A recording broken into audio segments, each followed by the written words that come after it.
खुशामदीद आप सबको हमारी तरफ से। और प्रोग्राम आपने देखना शुरू कर लिया जी सलाम जेके।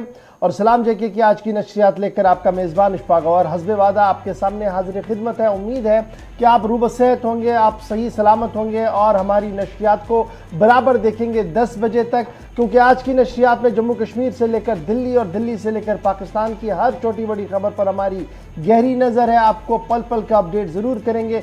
जम्मू से भी ताज़ा तरीन इतलात आपको बताएंगे कि आज का दिन क्या कुछ जम्मू के अंदर हो रहा है, क्या कुछ होने वाला है, किस तरीके का माहौल बनेगा, उस पर भी हम गुफ्तगू करेंगे। याद रखिएगा चूँकि आज 1 तारीख है जून की, और उसके साथ साथ जब हम आज के दिन की बात करते हैं तो हिस्ट्री भी माजी में बहुत कुछ हमें सबक पढ़ा चुकी है, उस पर भी हमने ध्यान देना होगा, वो भी हमने देखनी होगी, वो भी आपको बताएंगे। आपको ये भी बताएंगे कि आपकी आवाज़ कब हमारे साथ बराबर मिलेगी, यानी वक्त होगा 9:45 का जब हमारी फ़ोन लाइन्स खुलेंगी। आप और हम बराह रास्त बात करेंगे, लाइव कॉल्स के ज़रिए से आप अपने मसाइल मुश्किलात हुकूमत तक पहुंचाने की कोशिश करेंगे। आखिरी 10 से 15 मिनट का वक्त होगा जब आपकी और हमारी बराह रास्त बात होगी। तब तक सोशल मीडिया के ज़रिए से फेसबुक, ट्विटर, इंस्टाग्राम के ज़रिए से आप हमारे साथ ज्वाइन कीजिएगा। अपने इलाके और आसपास के हालात के हवाले से हमें ज़रूर अपडेट कीजिएगा। बने रहिएगा गुलिस्तान न्यूज़ के साथ। लेकिन करते हैं शुरुआत आज सबसे पहले याद माजी से, और आपको बताते हैं कि जुलाई की 1 तारीख हिस्ट्री ऑफ द डे में क्या कुछ कह चुकी है, बताएंगे आपको आसिफ रशीद। बहुत बहुत शुक्रिया आप सभी का हमारे साथ ज्वाइन करने के लिए। खुश आमदीद, बहुत बहुत स्वागत भी आपका। 10 बजे तक फिर आज हमारा और आपका साथ रहने वाला है। कई इलाकों की खबरें हैं, सरकार के फैसले, अवाम का रद्द-ए-अमल, एहतिजाज, ये सारी चीज़ें अगले 90 मिनट में आपको दिखाएंगे। प्रोग्राम के आखिरी 15 मिनट आपके लाइव कॉल्स शामिल भी करेंगे इस प्रोग्राम में। लेकिन आगाज़ हिस्ट्री ऑफ द डे से। जून का महीना शुरू हो चुका है, आज पहला दिन है। और इस बीच क्या आज की तारीख बताती है? 1996 में आज ही के दिन 1 जून को HD देवगौड़ा मुल्क के 11वें वज़ीर आज़म बने, हल्फ उठाया। साल 1996 में तारीख थी 1 जून। 1964 में नया पैसा से नया लफ्ज़ हटाकर इसे अब पैसा कहा जाने लगा। ये फैसला मुल्क के अंदर आज के दिन 1 जून 1964 को हुआ। पहले करेंसी को नया पैसा कहा जाता था, बाद में नया लफ्ज़ से हटा दिया गया आज के दिन। 1941 में आज ही के दिन बरतानवी फौज ने इराक की राजधानी बगदाद पर कब्जा किया, और उसके बाद एक और शिद्दत आई उस जंग में जहां पर अमेरिका ने भी दखल देना शुरू किया था। 1874 में ईस्ट इंडिया कंपनी तहलील कर दी गई। फैसला 1 जून को लिया गया। साल था 1874। कई मजबूरियां थी उस वक्त, जिसके बाद में इस फैसले को भी पलटा गया। साल 1835 में आज ही का वो दिन था जब कोलकाता के अंदर मेडिकल कॉलेज में पढ़ाई का आगाज हुआ। शुरुआत आज हुई। जो तदरीसी अमल था उसका आगाज आज से कर दिया गया था। इससे पहले कई सालों तक यहाँ से हुकूमत का निज़ाम भी चलता रहा। 1 जून को बिलाखिर फैसला लिया गया कि कोलकाता का जो मेडिकल कॉलेज है इसे अब पढ़ाई के लिए इस्तेमाल होना चाहिए। 1835 से फैसला हुआ। 1544 में आज ही के दिन तुर्क अफवाज ने हंगरी पर कब्जा किया, आज के दिन। इसके अलावा 1751 में अमेरिका में पहली बार क्रिकेट मैच खेला गया, 1 जून 1751 को। और 1328 में आज ही का वो दिन था जब इंग्लिस्तान ने, यानी इंग्लैंड ने, जिसे आप बरतानिया भी कहते हैं, स्कॉटलैंड पर आज के दिन आज़ादी इसकी तस्लीम कर ली। यानी स्कॉटलैंड आज़ादी का ऐलान कर चुका था, लेकिन बरतानिया मानने के लिए तैयार नहीं था। बिलाखिर 1 जून 1328 को स्कॉटलैंड अलग मुल्क है, वो आज़ाद है, इसको कबूल कर लिया, इसको तस्लीम कर लिया इंग्लैंड ने। हिस्ट्री ऑफ द डे में आज बस इतना ही। अब शुरुआत फॉर्मेट के मुताबिक खबरों से, और खबरों में आज भी आपको जम्मू कश्मीर लिए चलेंगे। मुख्तलिफ मौज़ूआत है, लेकिन सबसे बड़ा मौजू वो जिस पर सरकार को भी इंतबाह कश्मीरी पंडितों की तरफ से दिया जा रहा है। चलिए जनाब, आज जरा बात सबसे पहले करते हैं टारगेट किलिंग के हवाले से, क्योंकि ये टारगेट किलिंग पिछले 3-4 महीने या बल्कि 2 साल के दौरान जब आप देखेंगे तो काफ़ी ज़्यादा बढ़ रही है। एदाद शुमार भी सामने आए, और कल जिस तरीके से गोपालपोरा कुलगाम में मुश्तबा मिलिटेंटों ने हाई स्कूल में घुसकर एक उस्तानी पर गोली चलाई, उसके बाद हालात किस तरीके के हैं वो आपके सामने है। लेकिन सियासत भी इस पर काफ़ी ज़्यादा तेज़ हो रही है। एदाद शुमार के मुताबिक रवां साल के दौरान वादी कश्मीर के अंदर 16 टारगेट किलिंग्स हुई हैं। ये ज़राए के और जो मुख्तलिफ ज़राए ब्लाग है वहाँ से जब आप खबरों को खंगालेंगे तो पता लगता है कि रवां साल के दौरान 16 टारगेट किलिंग हुई है। 182 मिलिटेंट भी मारे गए हैं रवां साल के दौरान, और 35 सिविलियनों की कुल मिलाकर हिलाकत हुई है इस साल के दौरान। और जब हम ये तो ओवरऑल है, लेकिन अब खबर ये भी है कि कल जिस उस्तानी पर गोली चलाई गई थी गोपालपोरा में मुश्तबा मिलिटेंटों की तरफ से, उसके जसद को कल उनके आबाई घर पहुंचा दिया गया सांबा के अंदर, और आज उनके आखिरी रसूमात वहां पर अदा किए जाएंगे। यानी जो जसद थी, जसद खाकी थी, उसे कल सांबा पहुंचाया गया उनके आबाई घर के अंदर, और उसके बाद आज उनका आखिरी जो रस्म है मजहबी तौर पर वो अंजाम दी जाएगी, और वक्त मुकर्रर किया गया है लगभग 11 बजे के आसपास।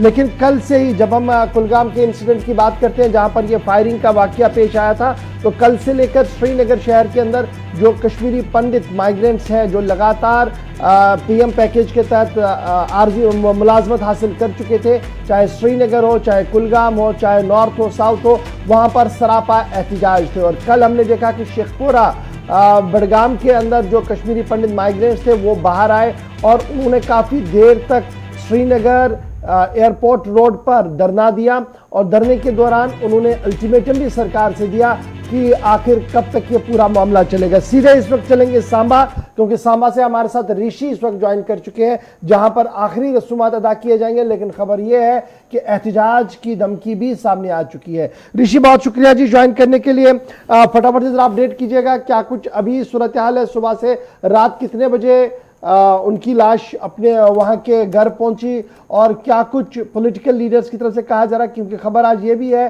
कि एक बड़े धरने की बात हो रही है। बिल्कुल गौर साहब, आपको बता दें कि रजनीवाला जी का जो पार्थिव शरीर है लगभग 6:30 के आसपास जो है वो सांबा के उनके नानक के घर पर लाया जाता है अंतिम संस्कार के लिए। और आपको बता दें कि तमाम लोग जो है उनके घर पर जो श्रद्धांजलि देने के लिए पहुंच रहे थे, और काफी ज्यादा मातम जो वहां पर पसरा हुआ था। लेकिन उसी के साथ साथ अगर देखें तो पॉलिटिकल नेता भी वहां पर लगातार पहुंच रहे हैं और उनके परिवार के साथ संवेदना व्यक्त कर रहे हैं।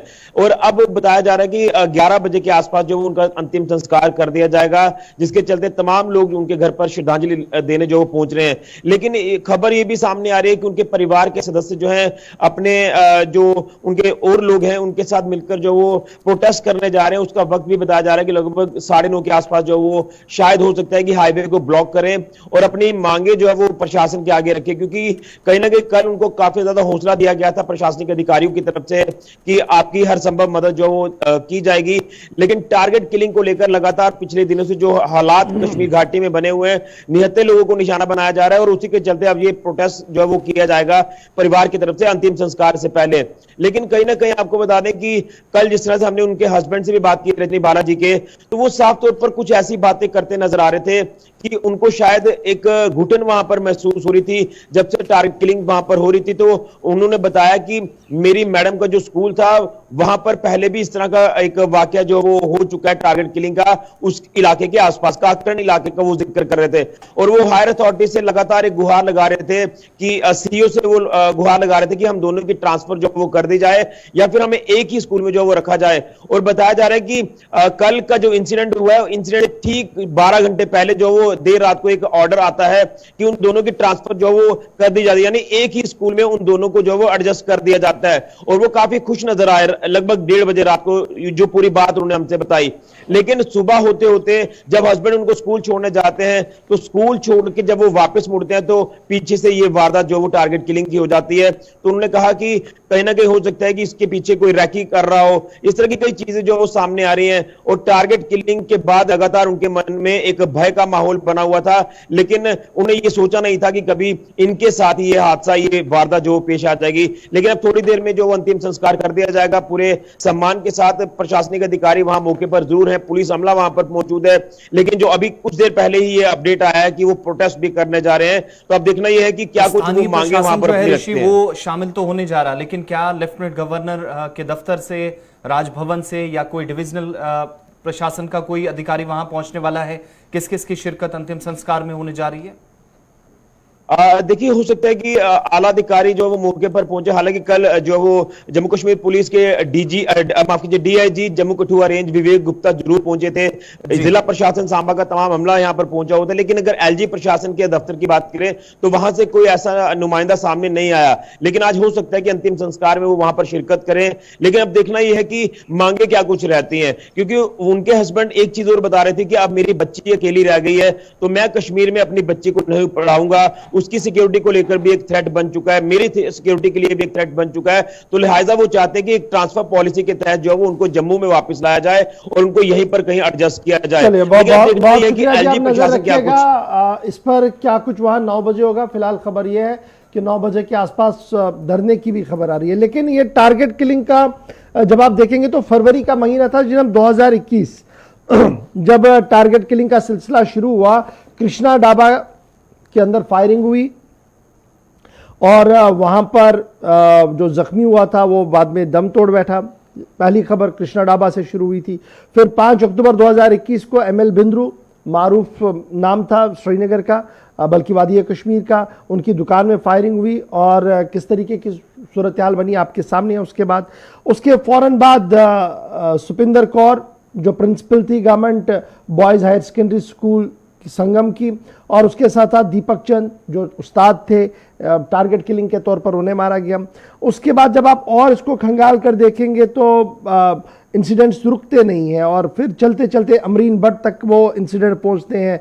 इस बीच राहुल भट्ट का इंसिडेंट भी हमारे सामने है। इस बीच हमने ये भी देखना होगा कि रियाज और कादरी जो मारे गए, जो पुलिस कांस्टेबल अपने घरों से बाहर आ रहे थे, चाहे अनंतनाग के अंदर हो, पुलवामा के अंदर हो, श्रीनगर के अंदर हो, किस तरीके से उनकी भी टारगेट किलिंग जो है वो की जा रही है। तो ये कुल मिलाकर ये टारगेट किलिंग का सिलसिला जो है वो लगातार जारी है। लेकिन पुलिस का मानना है कि हर टारगेट किलिंग के पीछे जो लोग थे उन्हें बेनकाब किया गया, उन्हें कैफर किरदार तक जरूर पहुंचाया गया। 16 टारगेट किलिंग्स एदाद शुमार के मुताबिक इस वक्त सामने आ रहे हैं। 182 मिलिटेंट भी रवां साल के दौरान मारे गए हैं। 35 के आसपास सिविलियनों के मारे जाने की टोटल खबर है। और आज का दिन इसलिए भी बड़ा इंपॉर्टेंट है क्योंकि आज उस मैडम के आखिरी रसूमात अंजाम दिए जा रहे हैं जिसने पिछले कई साल से कश्मीर के अंदर आकर अपने फराइज अंजाम दिए थे। और ये याद रखिएगा कि जो पीएम पैकेज है इसके साथ कोई ताल्लुक नहीं है, क्योंकि इन्होंने खुद एसएसआरबी में फॉर्म अप्लाई किया था, वहाँ पर इनकी सिलेक्शन हुई थी और उसके बाद से कई सालों से एसटी कोटे के तहत वो ज़िला कुलगाम के अंदर दोनों पति पत्नी अंजाम दे रहे थे अपनी बात और अपनी फ़राइज़ वहाँ पर अंजाम दे रहे। तो कुल मिलाकर सूरत हाल इस वक्त जनाब इस तरीके की बनी हुई है। बढ़ते हैं जी आगे। जब हालात की बात करिए, 1 साल का खाका तो हमने आपके सामने रख दिया, लेकिन पुलिस का मानना है कि मई का महीना, चूँकि आज हम जून में आ गए हैं, 1 जून आज है, तो मई के महीने के आदाद शुमार भी सामने आ चुके हैं। और पुलिस का मानना है कि मई के महीने में कम से कम 26 मिलिटेंट जो है वो मारे गए हैं और 15 एंटी मिलिटेंट ऑपरेशन जो है वो मुख्तलिफ इलाकों के अंदर चलाए गए हैं। और इस दौरान सिविलियन समेत आर्मी पहुंचर भी इन कार्रवाइयों के दौरान मारे गए हैं। या जब आप इसको और इन डेप्थ देखेंगे, वो मैंने आपको 1 जनवरी से 31 मई तक का हाल अहवाल देखेंगे तो श्रीनगर शहर के अंदर अंदर ही 9 एनकाउंटर हुए हैं, 9 जगहों पर झड़पें हुई हैं, जिसके दौरान कई इंतहाई मतलूब कमांडर या फॉरेन मिलिटेंट जो है वो मारे गए। तो पुलिस अपने तरीके से लगातार कार्रवाई कर रही है और कार्रवाई के साथ साथ उनका यह भी मानना है कि जैश हो, लश्कर हो, हिजबुल मुजाहिदीन हो, इनके जो फ्रंट लोग कमांडर्स हैं वो भी मारे गए, कुछ लोग पकड़े गए हैं, कुछ लोग जो दरअंदाजी करने की फिराक में थे उन्हें वहां पर ही रोक दिया गया। तो एडमिनिस्ट्रेशन अपने तरीके से काम करने की कोशिश में है। तो ये तो कुल मिलाकर जम्मू कश्मीर की सूरत हाल है। जरा सरहद की भी बात आपको बताते हैं, क्योंकि सरहद पार चीन के साथ भी हमारे मामलात है और चीन लद्दाख के अंदर इस वक्त खीमा जन है पिछले 2 साल के दौरान। और अब खबर यह है कि एक बार फिर दोनों तरफैन के बीच बातचीत हो सकती है। बिल्कुल, एक बार फिर से बातचीत की शुरुआत बहुत जल्द नजर आती है। ऐसा होगा क्योंकि भारत की तरफ से इसके मुस्बत इशारे दिए गए हैं और जल्द बातचीत का इम्कान भी है। अगर ये दौर शुरू होता है तो ये 15वां होगा। 14 मरतबा की जो बातचीत हुई है उसमें दोनों ममालिक के दरमियान सिर्फ 1 या 2 बार ऐसा नजर आया है जब बर्फ पिघली है, जब 10 फरवरी रवां बरस दोनों अफवाज ने पीछे हटने का फैसला लिया था और उसके बाद हमने थोड़ी सी पेशरफ जरूर देखी। लेकिन वजारत खारजा की तरफ से जो इस बार स्टेटमेंट जारी किया गया उसमें यह भी कहा गया एडिशनल सेक्रेटरी की तरफ से कि मशरकी लद्दाख का जो हिस्सा है, चूंकि 24वीं मीटिंग हुई है WMCC की working mechanism for consultation and coordination Bharat चीन के बॉर्डर के जो मसाइल हैं उनके हवाले से यहाँ बातचीत हुई है, तफसीली गुफ्तगू हुई है और मशरकी हिस्से के अंदर जो कुछ मसाइल अभी तक हैं तफसीली गुफ्तगू के दौरान ये तय पाया है कि बहुत जल्द बातचीत भी की जाएगी अगर ऐसा दोबारा इसका इम्कान है। हालांकि अभी चीन की तरफ से भी इंतजार होगा, वहां भी वजारत खारजा की तरफ से इस पर बातचीत होगी, जहां पर आखिरी मरतबा दोनों के दरमियान 15वें दौर की जो बातचीत हुई थी वो मार्च के दूसरे हफ्ते में हुई थी, 11 मार्च को हुई थी, लेकिन कोई खास उसके बाद फर्क इस मीटिंग का नहीं देखा गया। उसके बाद 2 मरतबा ये खबरें आई कि मशरकी हिस्से में पेंगोंग झील के आसपास चीन की तरफ से 2 अलग अलग पुल्स बनाए जा रहे हैं, जो कुछ सैटेलाइट तस्वीरें सामने आई अमेरिका के एक इदारे की तरफ से जारी की गई। यानी 15 दौर की मीटिंग के बाद भी वो तस्वीरें बताती थी कि मीटिंग का कोई खास फर्क इस बार नहीं पड़ा। एक बार फिर मीटिंग होगी, अब क्या चोशुल के मकाम को एक बार फिर से मीटिंग के लिए रखा जाएगा, जहां पर दोनों अफवाज के कमांडर भारत की तरफ से और PLA की तरफ से आएंगे और बातचीत करेंगे। वजारत खारजा ने फिलहाल इस बात की तस्दीक कर दी है कि बर्फ पिघले इसके लिए कोशिशें जारी हैं। 16वें दौर की बातचीत बहुत जल्द या मुज़ाकराती अमल एक बार फिर से शुरू हो सकता है। LAC की मौजूदा सूरत कम से कम 6 माह के बाद भारत और चीन ने डिप्लोमेटिक सतह पर दोबारा से बातचीत शुरू की। चीन के मामले पर जो लद्दाख का मामला चीन के साथ अटका हुआ है, तो WMCC के तहत जो मीटिंग का सिलसिला हुआ, working mechanism for consultation and coordination, Bharat और चीन बॉर्डर अफेयर्स को लेकर यह वर्किंग ग्रुप बनाया गया था और लगभग 6 माह के बाद दोबारा इसमें मीटिंग हुई और इस मीटिंग के बाद ही इस बात का खुलासा पेश किया गया कि दोनों तरफें इस बात पर राजी हुए हैं कि बातचीत के सिलसिले को आगे बढ़ाया जाए और जो मामलात रुके पड़े हैं उन मामलात को हल करने के लिए कोई राह तलाश की जाए। याद रखिएगा, मई 9 तारीख थी जब आर्मी चीफ मनोज पांडे साहब का बयान सामने आया था। उन्होंने कहा था कि चीन का ये इंटेंशन है कि वो बॉर्डर डिस्प्यूट को जिंदा रखना चाहता है, क्योंकि उनकी तरफ से कोई भी मस्बत पहल अभी तक नहीं हो रही है कि इस तनाज़े को ख़त्म किया जाए। लेकिन भारत सरकार की तरफ से भी हालात पर गहरी नज़र रखी जा रही है और माकूल और मुनासिब कदम उठाए जा रहे हैं। फिलवक्त 50,000 के करीब फौजें भारत की तरफ से वहाँ पर तैनात कर दी गई हैं।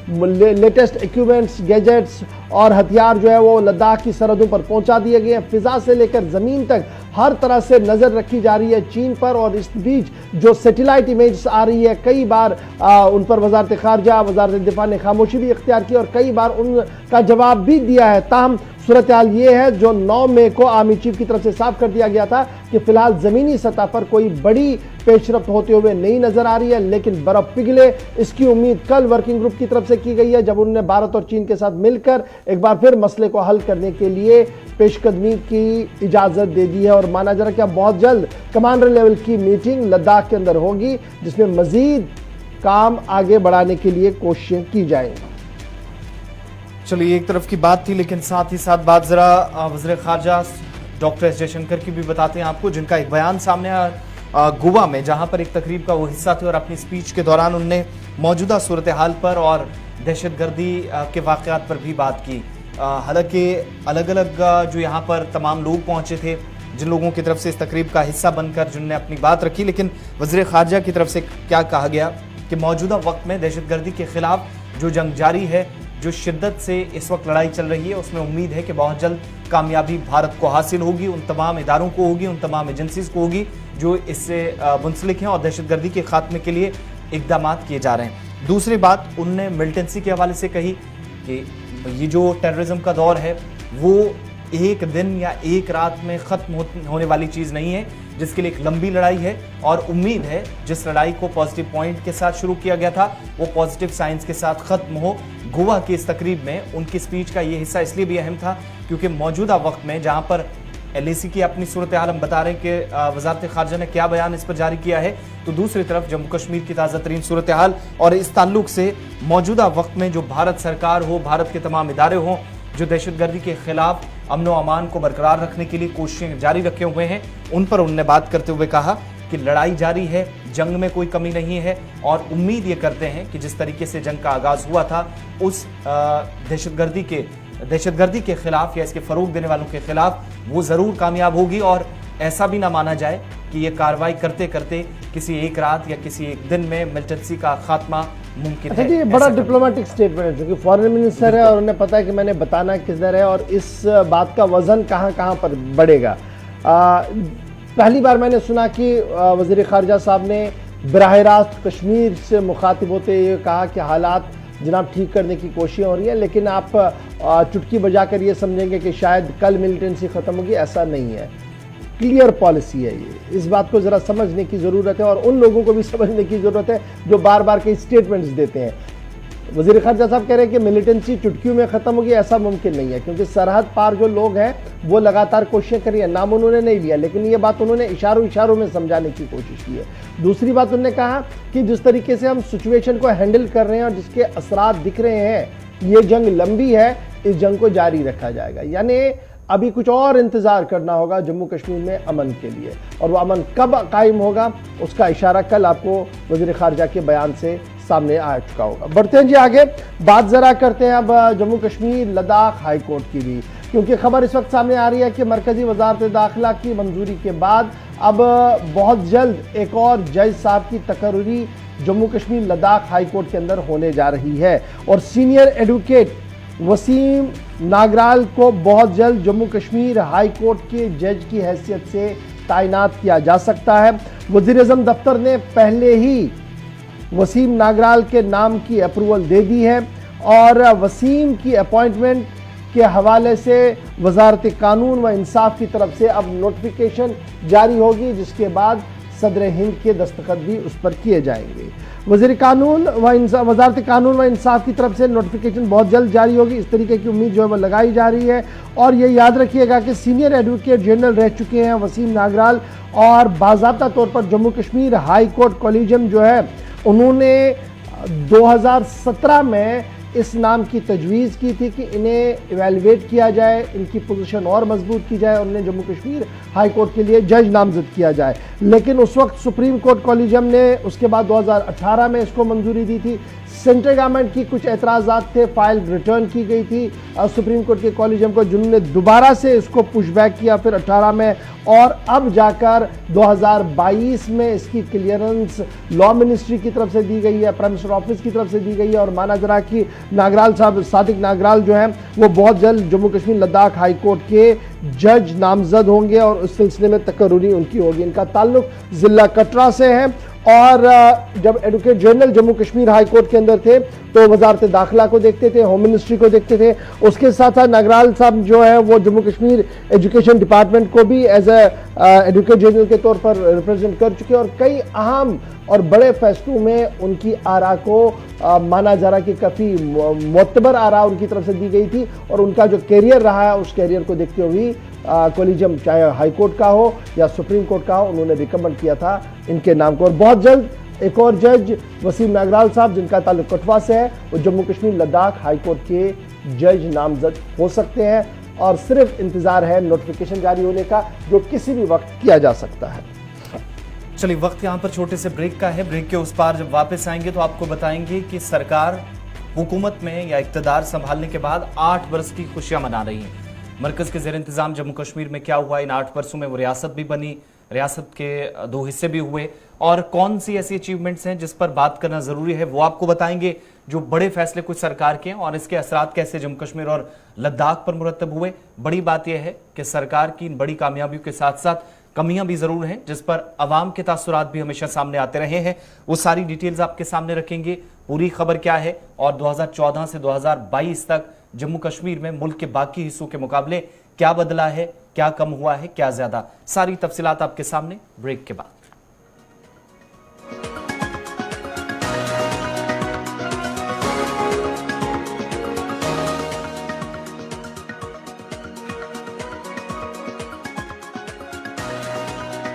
पापा, यहाँ से अपना प्लॉट शुरू होता है, मैं आपको लेआउट दिखा